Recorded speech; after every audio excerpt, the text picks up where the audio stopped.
Hello and welcome to the 8th Scouting Report for the 2021 NHL Draft. Today we're going to be looking at another player who very likely could be one of the first names off the board in this year's draft in Luke Hughes of the Team USA Under-18 National Development Program. So I'm going to take the most common question I get about Luke Hughes so far this season and just answer it right off the bat. Is he like his brother Quinn?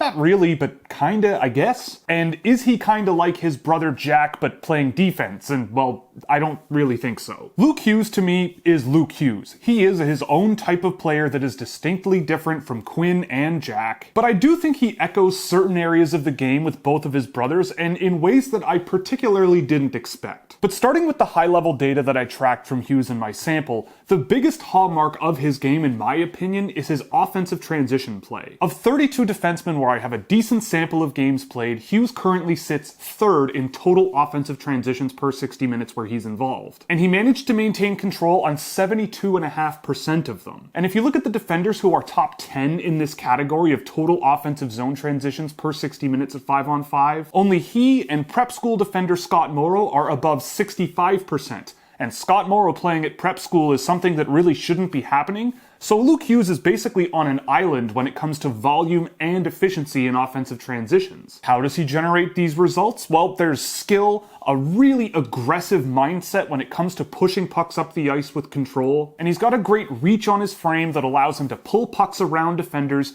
keep opponents guessing and manipulating defenses. And Hughes has a lot of confidence that is evident on the ice, and he is constantly willing to put opponents on their heels and challenging them in the offensive zone. And when I look at this year's defense group, I don't really see a more confident or skilled defender when it comes to maneuvering pucks in and out of lanes through the neutral zone, pushing pucks offensively. And when it comes to using his skill to evade pressure, find open passing lanes, or create new rushing lanes, Luke Hughes to me is one of the more exciting defenders available in this year's draft, to say the least. He can be very hard to predict with his skill and evasiveness on his edges. He's willing to take very creative routes through the neutral zone to keep opponents guessing, and he certainly does an extremely good job using his frame to protect the puck. This is a mobile defender, but he also uses his body very effectively to just keep guys at bay when he's under relatively heavy pressure, and he can maintain sustained offensive possession through that skill. But once the puck is in the offensive zone, that is another area where Luke Hughes absolutely shines, and this is another echo from his brother Quinn. Hughes just piled up shot assists and shot attempts in the offensive zone in the games that I tracked, and when you look at just his dangerous pass attempts, he completed 80% of them.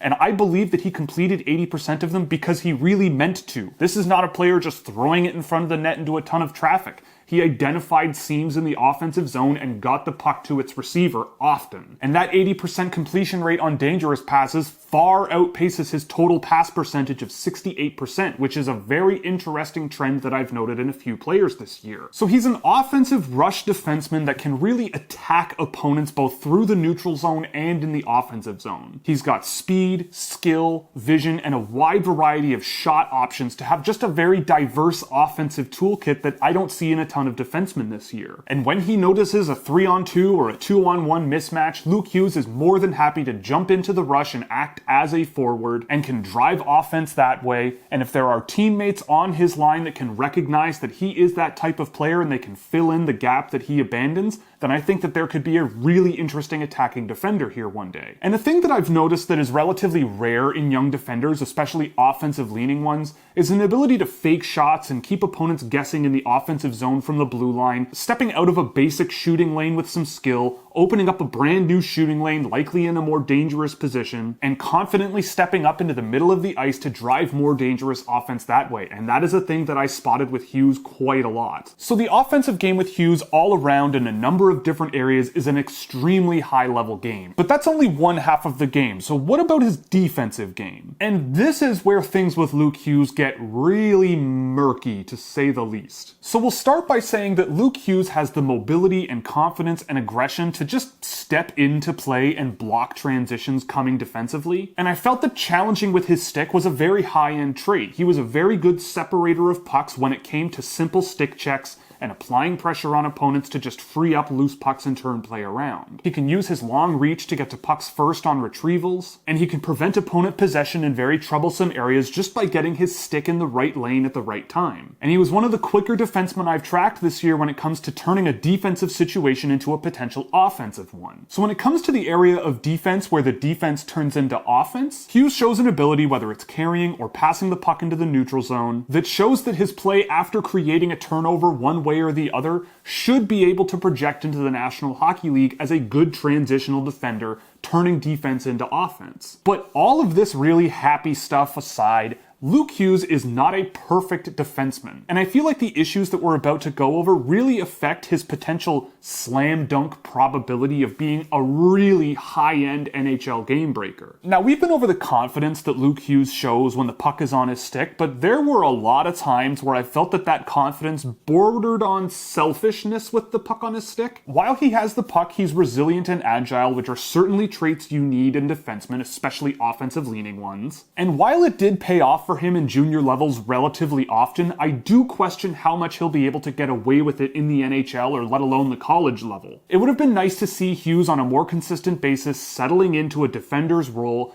utilizing his line mates in a more simple and effective and conservative way, and I feel like he might have trouble projecting as aggressive a defender as he is at the next levels of hockey. It's not impossible, but it is very difficult to play the Luke Hughes brand of hockey in professional hockey, and you do not see it very often. And while Hughes is more than just a capable passer when he is in the offensive zone, he seems to have some serious lapses when it comes to reading the ice in defensive zone scenarios, and the passing options he chose to execute on led to far too many turnovers for a potential top pair puck rushing and puck moving defenseman. And this is just an overall area of inconsistency. 3 games that I tracked of Hughes between December and January, he registered pass completion percentages of almost 80% or more. But every other game outside of those 3 was below 65%, and a lot of those poor passes I think could easily be fixed, but it was happening often enough that it was a bit of a problem to me. So in one shift, Luke Hughes can be a strong, evasive, aggressive, and exciting defenseman moving pucks all around the ice in a variety of different ways. But in other shifts, he would read the defensive zone on a puck retrieval and just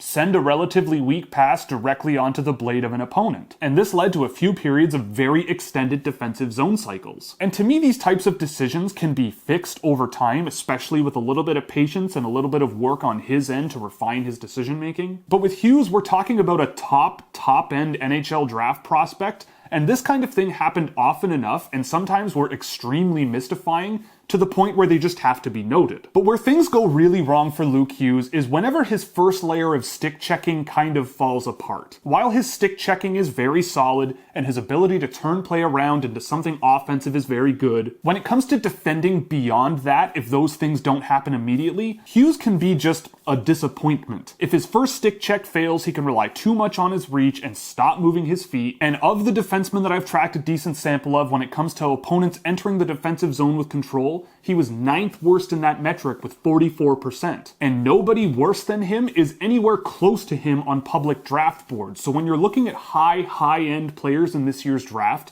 he is probably the worst player at consistently defending on defensive zone entries. And another thing I noted with Hughes is that he's just really slow at retrieving pucks a little bit too often, and that can cause unnecessary pressure on him. And he can also be slow to react to secondary shooting scenarios like rebounds or missed shots that come in off the boards. And I do have a few concerns about how that might translate or how that might expose itself more often at higher levels. And what's frustrating about Hughes is that when the puck is on his stick, his strength on the puck, so to speak, is very good, but when it comes to physically imposing himself on opponents, for a player his size, I expected him to be a much better physical defenseman. Now, I don't need Luke Hughes to send players to the Shadow Realm 6 times a game, but I do look for defensemen who, if their stick checks fail, use their feet to apply physical pressure on players to close out rushing lanes. There just seemed to be a focus too much on one layer of defense and not doing enough afterwards to maintain that defensive pressure. He would just kind of let the play happen. So with Luke Hughes, there are pros and there are cons, just like any other draft prospect. At the end of the day, in my view, Luke Hughes could be the best offensive defenseman to come out of this draft. I don't think that's particularly controversial. But his defensive shortcomings, in my opinion, can really really challenge the overall impact on the game that Luke Hughes has. Even though the pros of his game are at a very, very high level and I find very projectable, when you look at his dangerous shot attempt percentage in my sample of just over 55%,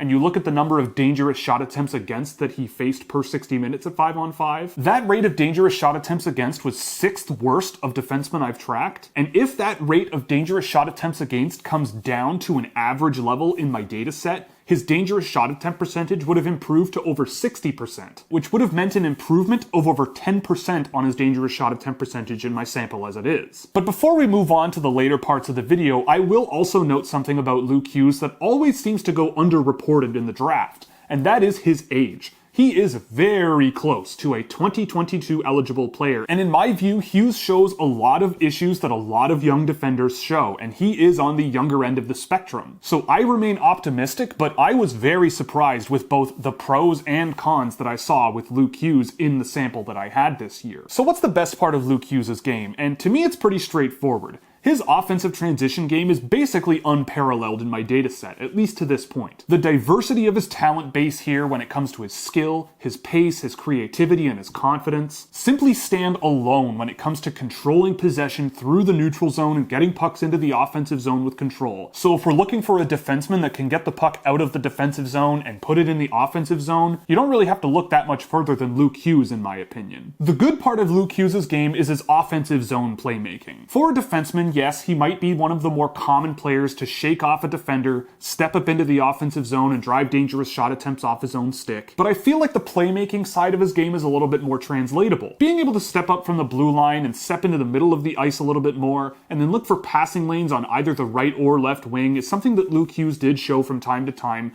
and I found that to be a very impressive trait, especially when it comes to the vision that he had in the offensive zone. He can make decisions quickly if he needs to, but he can also push and pull the pace of the game at his leisure. And if coaches continue to nurture and refine his offensive game, let him make mistakes here and there and learn from them, I really do believe that there could be a very solid 5-on-5 point producer here with Luke Hughes, let alone his potential on a power play. So what's the not so good part? And to me, it's pretty simple. It starts and ends with his rush defense. This is going to be a make or break trait that either makes Luke Hughes a very good offensive defender or just a dominant defender all over the ice. I pulled 85 clips for this video for Luke Hughes over the 7 games I tracked, and over 20 of them had the words "bad get" in them. And somehow they involved some kind of poor defensive coverage, poor rush defense, or lackluster work rate just to put in that extra little bit of effort to cause turnovers in areas of the ice that you would like to cause turnovers, and his inability to play follow-up defense past the initial stick check on a defensive entry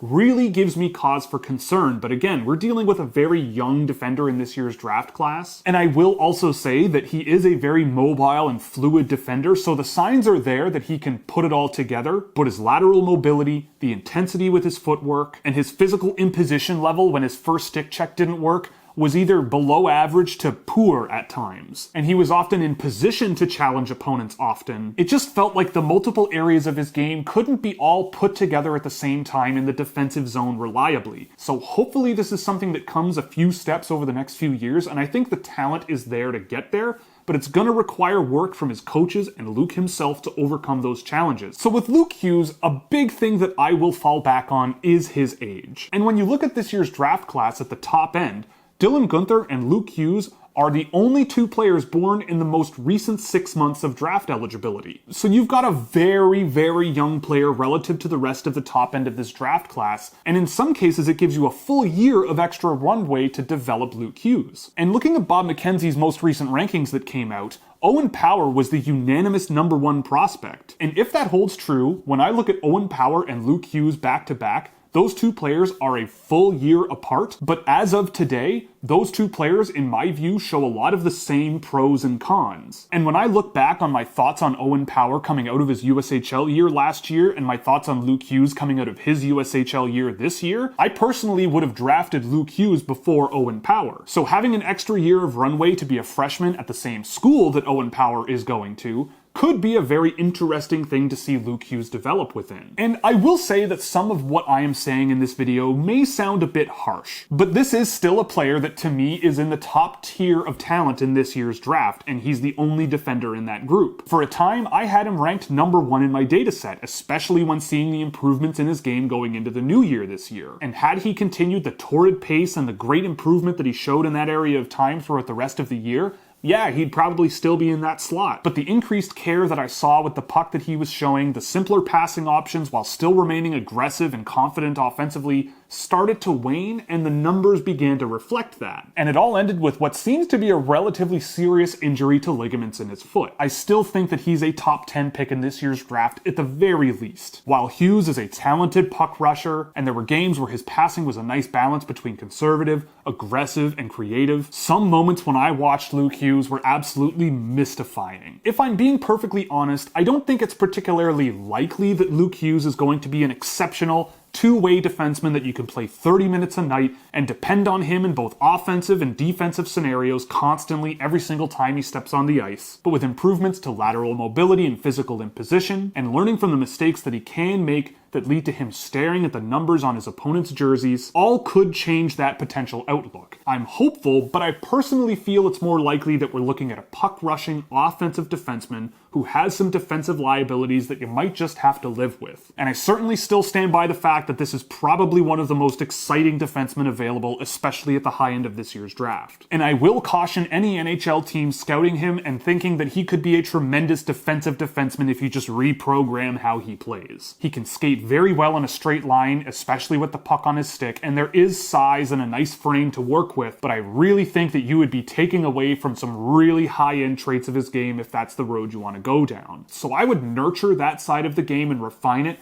while building up the floor of his talent on the defensive side of the puck, using the skills that lend him to be such a good offensive player. Patience, team fit, and communication will be pivotal to Hughes' development and his potential upside in the NHL. I mean, he could just be a heck of a gunslinger on your back end, moving pucks through the neutral zone, and I don't think NHL teams would really mind having more of those. His diverse offensive toolkit and confidence are really interesting, and they can be hard to find in a defenseman, so he brings a lot to the table. So ironing out his pass vision on a more consistent basis, and trying to close out breakouts more consistently with more physical imposition if need be, should effectively raise his floor and improve the production that he puts on the board that did suffer from a bit of inconsistency this year. I am really excited to see what happens with Luke Hughes because frankly, he's a really exciting player, but he is not a perfect player and there are some flaws. I think those flaws can be worked out, and I think with the right NHL team, they should be able to really get a good player out of him. And as long as his injury doesn't hold him back from significant progress in his development, I think he could easily be one of the best, if not the best defender off the board this year, especially in the offensive direction. So that's all for this scouting report. I hope you enjoyed. If you did, you can click all the buttons you see below me so you never miss another one.